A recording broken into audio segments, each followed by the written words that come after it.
Okay, so this isn't as bad as you think it is. The first one, I think you kind of misunderstood what we're doing. This is not a scarecrow snatch. It should be vertical snatch. So starting right here, just dip the knees. So dip the knees straight, hips should stay open. It should just be a knee drive straight up, straight down underneath the bar. You're just kind of dropping underneath the bar, doing a scarecrow snatch, which is pretty good. So that's kind of why you're jumping forward. So don't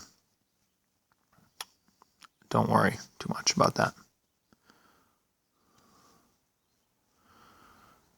All right, so just above the knee. This is a pretty good position. However, I think that you could actually get back to the heels a little bit more and keep driving back to the heels as the bar comes into your hips. You can see your first move to lift the bar is from the knees, is chest up. Whenever you start, when is that? Yeah, chest up and hips forward. You can see how forward you get. If I draw a straight line, if I can, it's not too thick. That's fucking thick as shit. That's all right though. Ultimately, I'd like to see that bar come behind that line to get to your hips, okay? And you can see it's out in front of your feet or in front of your body, okay? So what I want you to think of is pulling back and getting the barbell to be over your feet or over your heels for as long as you possibly can. So from the knees up, continuing to drive back, the bar, when it gets to the crease of your hip, you should be way back in your heels still, okay? And then hips drive that bar up, forward and up. Okay, it releases everything. We're trying to create as much tension as you can by driving back into the hamstrings. All right, right there. See how loopy it has to be. It's a lightweight, so you're going to catch it just fine.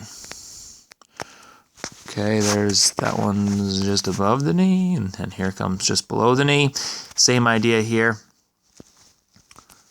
So now the bar is above the knee. To get it below the knee, I want you to make a weight transfer. Transfer the weight to your balls of your feet, not just sinking down. So what should happen here is, I don't know how to use this thing.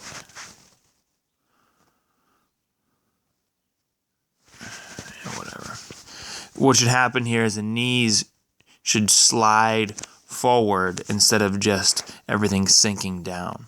Okay, and that way there, you can pull the bar back. So here's your starting position, wherever that is right there. Okay, now we'll draw a line again, if I can get it. Yes. Okay, so the bar needs to come behind that line, and it needs to start moving behind that line at your knees. Ultimately, the barbell should probably end up, can I make a dot?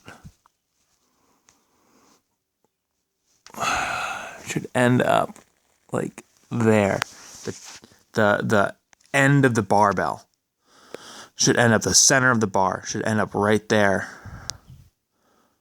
And let's see what happens. See how straight it is? Straight up, straight up. Hips come forward to drive the bar up. We need that bar to track backwards in order for your bar path and everything to be good. Okay, so keep driving back to the heels. Catch is in a good position. You're good and upright. There's nothing wrong with how you're finishing. It's how you're getting the barbell to you in that second and the third pull. Okay, remember there are 3 pulls. First pull from the floor to just below the knee. Second pull below the knee or at the knee into the hips. Third pull from the hips up. Okay, so we need to get that bar path kind of figured out. Here we go.